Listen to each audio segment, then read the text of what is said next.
আমরা শুরু থেকেই উভয় পক্ষে পিআর চেয়েছি এবং 25টি দল পিআরের পক্ষে, 31 দলের ভিতরে এই ব্যাপারে পিআরের ব্যাপারে আমরা মেজরিটি রাজনৈতিক দল একমত।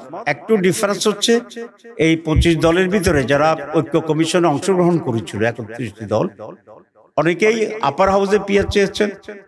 আমরা এবং আরো কিছু দল দুই কক্ষেই পিআর চেয়েছি, আপার এবং লোয়ার। কিন্তু পিআরের ব্যাপারে 25টি দলে একমত। কোয়ালিটি ডিফারেন্স হয়েছে। এই দাবিতে আমরা যারা পিআরের পক্ষে আছে সকলের সাথে আমরা আলাপ আলোচনা করছি এবং সকলেই যাতে এটা আদায়ের জন্য আমরা তো এখনো নেগোসিয়েশনে আছি, সরকারের কাছে মৌখিকভাবে বলছি, ছোটখাটো দাবি জানাচ্ছি। যদি সরকার এই বিষয়ে কোনো সিদ্ধান্ত গ্রহণ না করে, আলাপ আলোচনার জন্য আমাদের আহ্বান না করে, তাহলে ধীরে ধীরে আমরা জনগণের পক্ষ হইয়া ময়দানে এটার প্রতিনিধিত্ব করব। কত মানুষ এটা চায় সেভাবে আমি কর্মসূচি নিচ্ছি আস্তে আস্তে, এবং সকলের সাথে আমাদের যোগাযোগ হচ্ছে।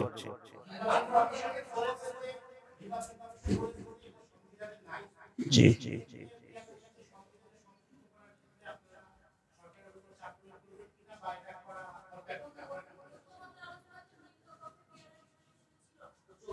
জি জি জি আমরা প্রথম কথা হচ্ছে ইলেকশন কমিশন যে বক্তব্য রেখেছেন তার বক্তব্যটা বিভ্রান্তিমূলক।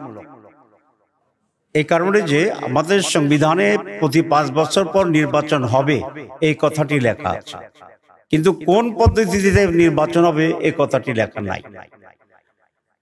এখন আমরা অতীতে একটা পদ্ধতিতে নির্বাচন করে আসছি এবং সেই হিসাবে এবারও সেই পদ্ধতির কথা বলেছি, কিন্তু এবার যে নতুন করে আমরা পিআরের দাবি করেছি, সুতরাং এখানে দুইটি পদ্ধতির এখানে প্রপোজাল, একটা ট্রেডিশনাল পদ্ধতি, একটা পিআর পদ্ধতি।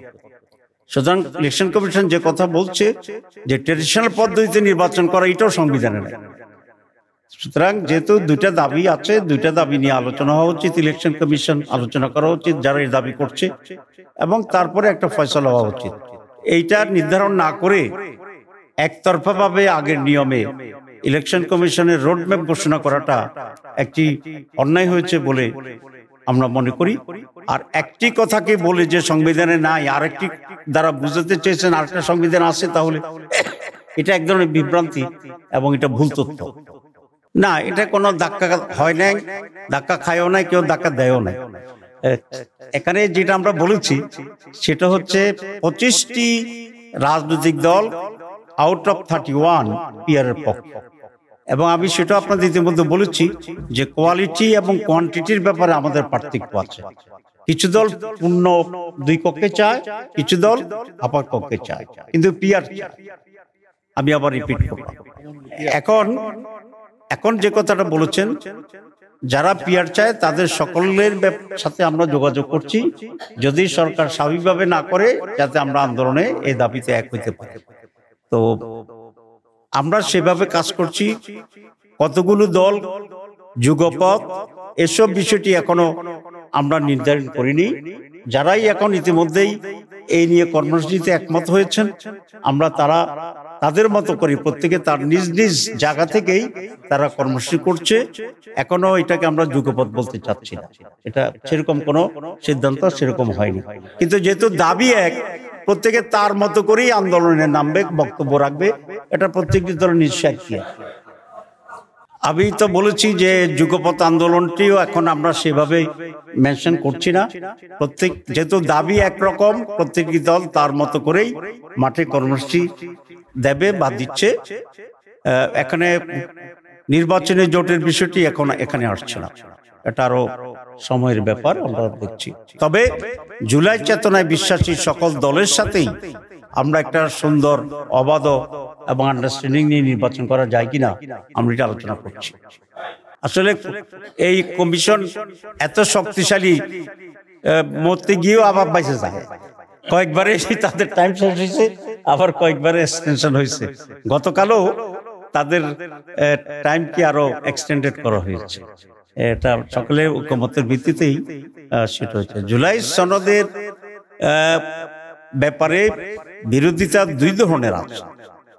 একটা হচ্ছে কিছুটা পলিটিক্যাল বিরোধিতা আছে, আর একটা হচ্ছে আইনগত বিষয়টি নিয়ে এখনো একটা আলোচনা হচ্ছে।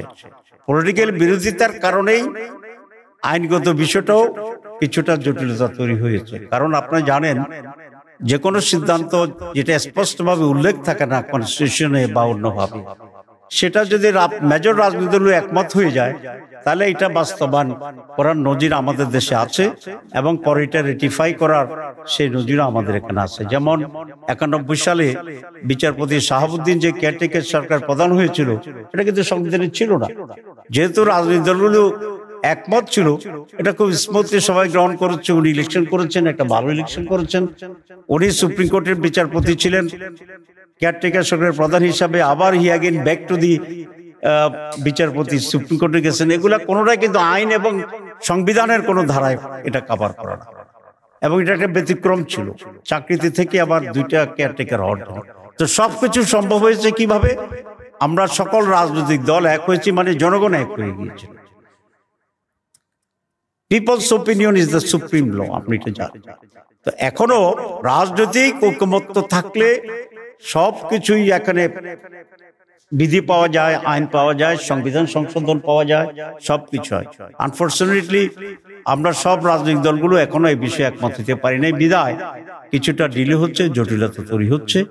কিন্তু আমরা 5টি প্রস্তাব দেওয়া হয়েছে যে এক্সপার্ট কমিটির সাথে আমাদের যে এনসিসি ন্যাশনাল কনসেনসাস কমিটি বসেছিলেন, বারবার বসেছিলেন, এবং রাজনৈতিক দলগুলোর কাছ থেকেও কিছু প্রস্তাব গিয়েছে। সব মিলিয়ে 5টি। এর ভিতরে প্রোক্লেমেশন আছে, গণভোট আছে, তারপরে কনস্টিটিউশনাল অর্ডার আছে, এরপরে গণভোট আছে, এরপরে আপনার এই অধ্যাদেশ, প্রোক্লেমেশন বলছি, এটা অধ্যাদেশ আছে। তারপরে কনস্টিটিউশন করার জন্য যে ভোট আছে সেটা আছে, যেটাকে বাংলায় গণভোট বলা।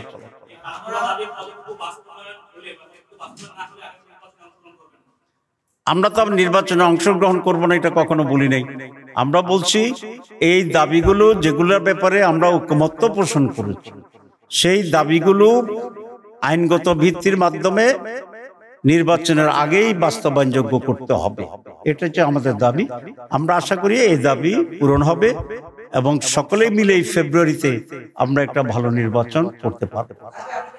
আসলে আমরা তো বলে দিয়েছি, আমরা বলছি জুলাই চার্টার যেটা হয়েছে সেগুলোকেই এখন আমরা আইনগত ভিত্তি দিয়ে তার ভিত্তিতে নির্বাচন চাচ্ছি।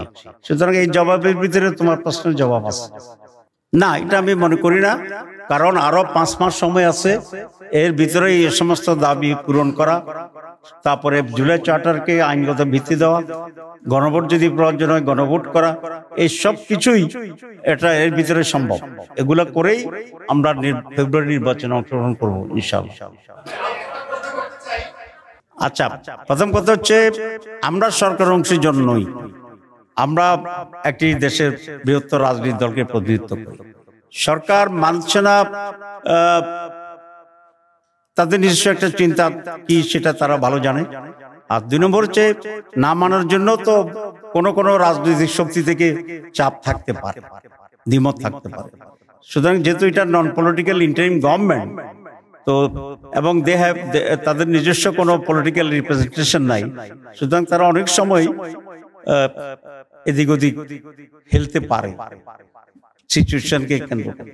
কোন জায়গায় এটা আমরা জানবেন আপনার। এটা এখন আর আওয়ামী লীগের মতো তো গোপনে মিটিং করি না যে জানানো যাবে না। এখন ইউরোপিয়ান উইল গিভ, আমরা প্রেস রিলিজ করে দেব যে কারা অন্য রাজনৈতিক দল বলতেছে নির্বাচন পিছানোর জন্য আমরা দাবি করতেছি। তো এটা তাদেরকে জিজ্ঞেস করেন কি প্রমাণ ওদের কাছে আছে। আমার কথা যদি তারা বলে দিতে পারে তো তাহলে তো আর আমার দলে যোগ দিলে ভালো।